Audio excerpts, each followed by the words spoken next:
Well,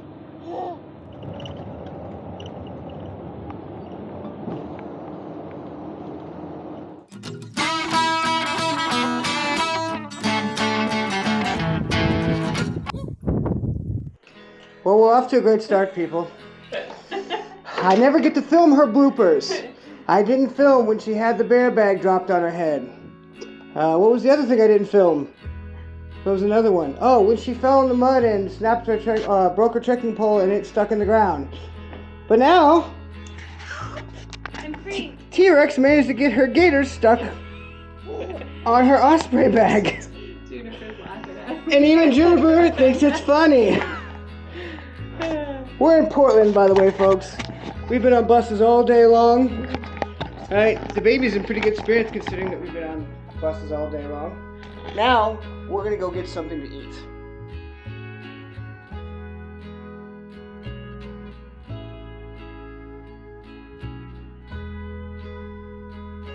Well, we have made it to Astoria. We are here at, let's see, 11:33 in the morning. Our bus out to Fort Stevens doesn't leave till 3:24.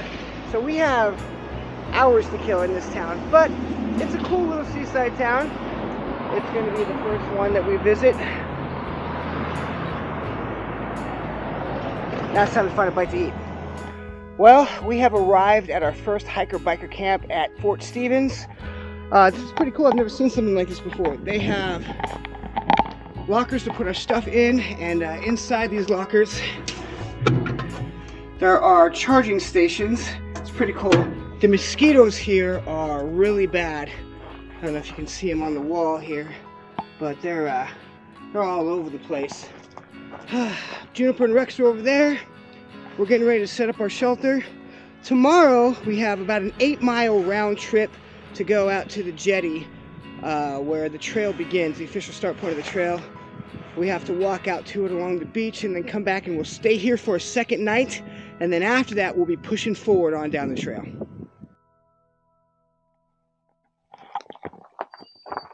Well, it's about 8 o'clock in the morning. We are going to do a quick beach hike today.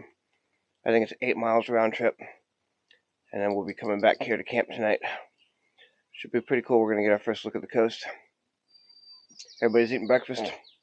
Getting ready to go. Well, so far it's been pretty nice. It's an overcast day. It's about 9 o'clock in the morning.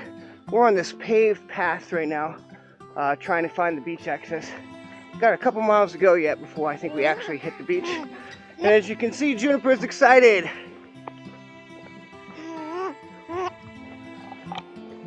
Okay, so it is left to the Battery Russell, 0.3 miles. The shipwreck is 2.2, but we're not going to the shipwreck today. We're going to be seeing that on our hike tomorrow towards Seaside. But yeah, left to the beach. Onward. Wow, this is gorgeous. Looks like we're good on timing. It looks like we have about 3 hours and 7 minutes before high tide. There's the ocean over there. And you can see where the water line is on the sand. Looks like high tide goes all the way up to the bluff. So we have 3 hours to walk the beach. We've got approximately 1.5 miles out to Clatsop Spit. I hope I'm pronouncing that correctly. Anyway, that's going to be the official start of the Oregon Coast Trail. This is Juniper's very first time seeing the ocean.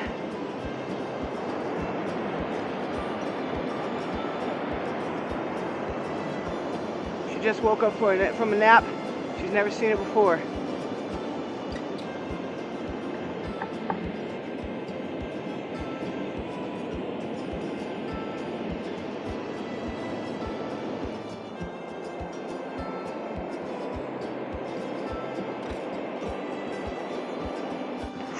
Well, we are almost to the start of the trail. Off over there in the distance, there's an observation deck, got some people on it, and that is going to be the beginning of the Oregon Coast Trail. And here we are, the observation platform, mile 0 of the Oregon Coast Trail.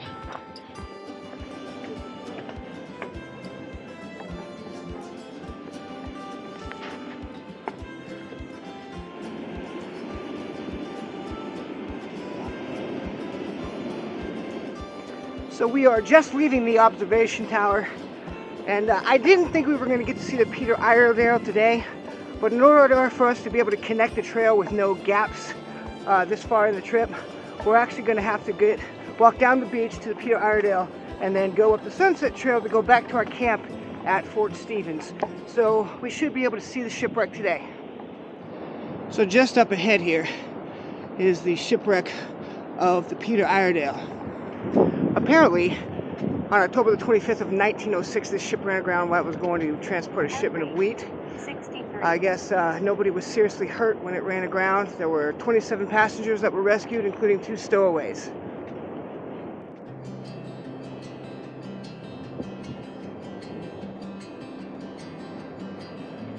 And apparently, this is what the ship used to look like. Out there. It was 287 feet, so I usually say about the size of a football field. That's more of it? Yeah. Wow. So if you pace it off, I mean, it might have shifted a little, but that's about how long it was. It's pretty accurate, pretty close. Yeah. Wow. So football field. Yeah. Wow.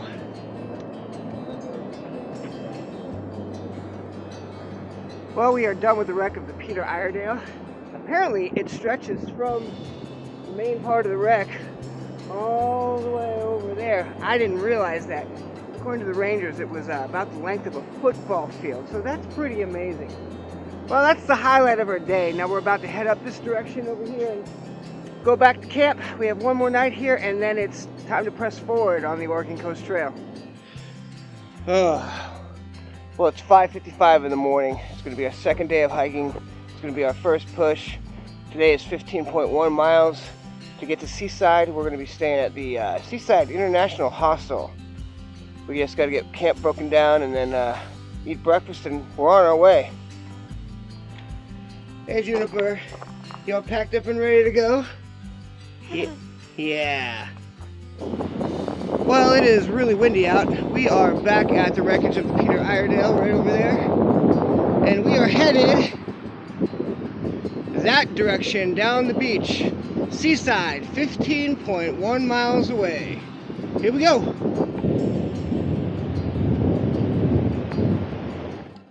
We're just taking a little break. It's snack time. We're about 6 miles in, 9 more to go for the day. Having a Gatorade granola bar. We had some Energy Chews, and what did you have? A Pro meal bar. Pro meal bar.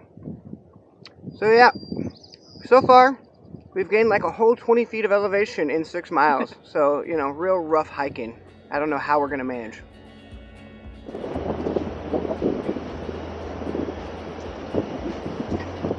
We thought this was some sort of white coral as we were approaching it, but then we realized as we got close, it is a big piece of styrofoam. I'm just racking up a list of strange things we find on the beach.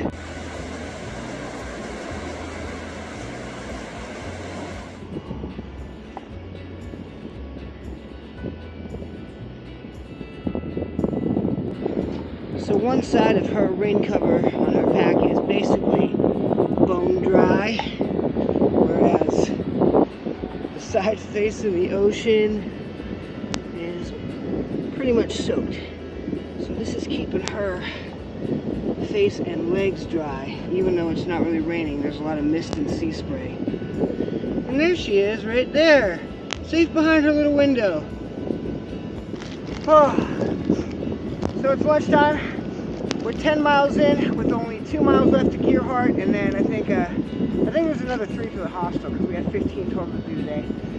It's been gray all day, misty all day, but it's not too cold out. The sound of the ocean has been putting Juniper to sleep. She slept most of this hike. Yeah. We're just about to have lunch. It's been a pretty good day so far.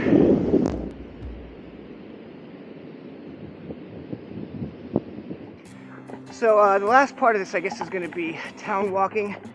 We turned up into Gearhart. It looks like on the map that you need to access Seaside by going through Gearhart. It looked like if we stayed on the beach, there was a gap of some sort of water crossing. I'm not quite sure which one it is, but it appeared not to have a bridge going across it. So we had to detour off of the beach up into Gearhart, and we're headed in the direction of the Seaside International Hostel. We've got a private room there tonight. We're hoping to do a little bit of laundry for the baby, grab a bite to eat, just chill and relax for the rest of the day. Well, we've made it to our room for the night. It's really nice. This is a private room at the Seaside International Hospital. What do you think of it, Juniper? That's baby for I give it 4 stars. Well, it is Thursday the 26th. We have a 10.7 today to go from Seaside, Oregon. Hi! From Seaside, Oregon to Cannon Beach. We have to go up into the headlands through Ecola State Park. I think we have 4 miles of up to do today. We have yet to carry our backpacks at the current weight for that distance, so it's going to be probably a tough push today. So far, one of the major differences on this trail from other ones is that there's been a lot of town walking. We are actually having to walk through pretty much the whole of Seaside before we get back out onto the beach. So that's definitely different. We definitely read that there'd also be a whole lot of road walking if we can't find public transportation. And that road walking is going to be on 101. And there's not much of a shoulder in places and it can be dangerous. In those spots, they're considered gaps of the trail. And it's kind of up to you how you get around them. You can either wave down a boat, hire a water taxi or ferry across if it's available, or you can take your chances walking down the 101, which is not recommended. And I definitely don't want to do that with our infant on our back. So there's going to be places where in order to get across the large bays, we're going to have to get public transportation to take us down sections of the 101 so we can reconnect to the trail.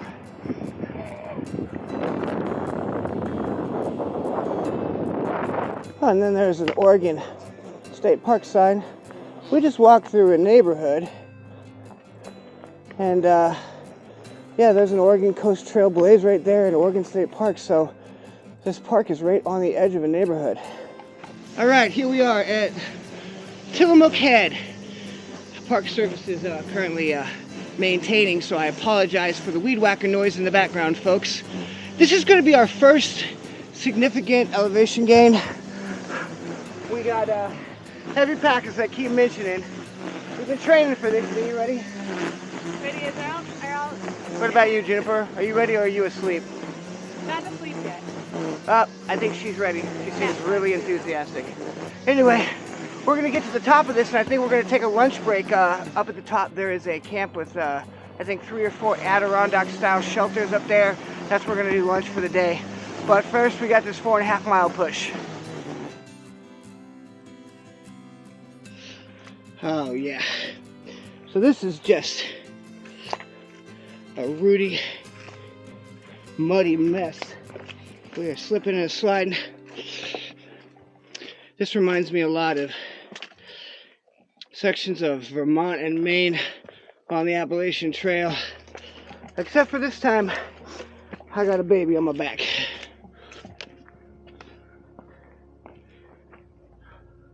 So I have absolutely no idea what that means. I understand the arrow that points the trail that direction. I have no idea what that arrow pointing down means. Well, the terrain is flattened out. Looks like we're at the top of Tillamook Head. Now we just have to find the hiker-biker camp that's on top of this.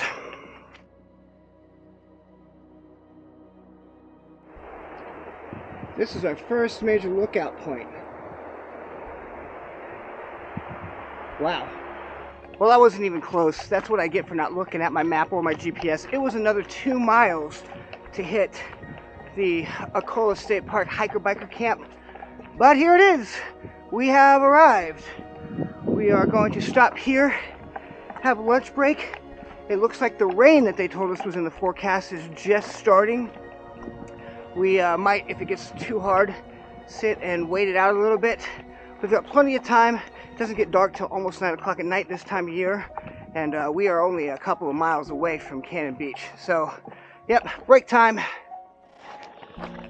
So, after the camp, it's kind of a choose-your-own adventure. There are 2 trails that go down. One of them is like a gravel service road. Still really pretty and scenic. And the other one was a trail that they said would have been more scenic and may have given us a look at the Tillamook Lighthouse. But the conditions are really, really muddy today. And so we elected to take the gravel road down. It's about the same distance, but we'll be dealing with less mud, especially since we've been dealing with intermittent rain. And we are out of the woods and have found the beach once again. We made it out to Indian Point. We're headed south to Akola Point, and in between there are a few locations where films take place. There was The Goonies, Point Break, Kindergarten Cop, and Twilight. They were all filmed here on the beach between Indian Point and Akola Point. That's kind of cool. I'm gonna head down to the beach next and see what's down there before we trudge on.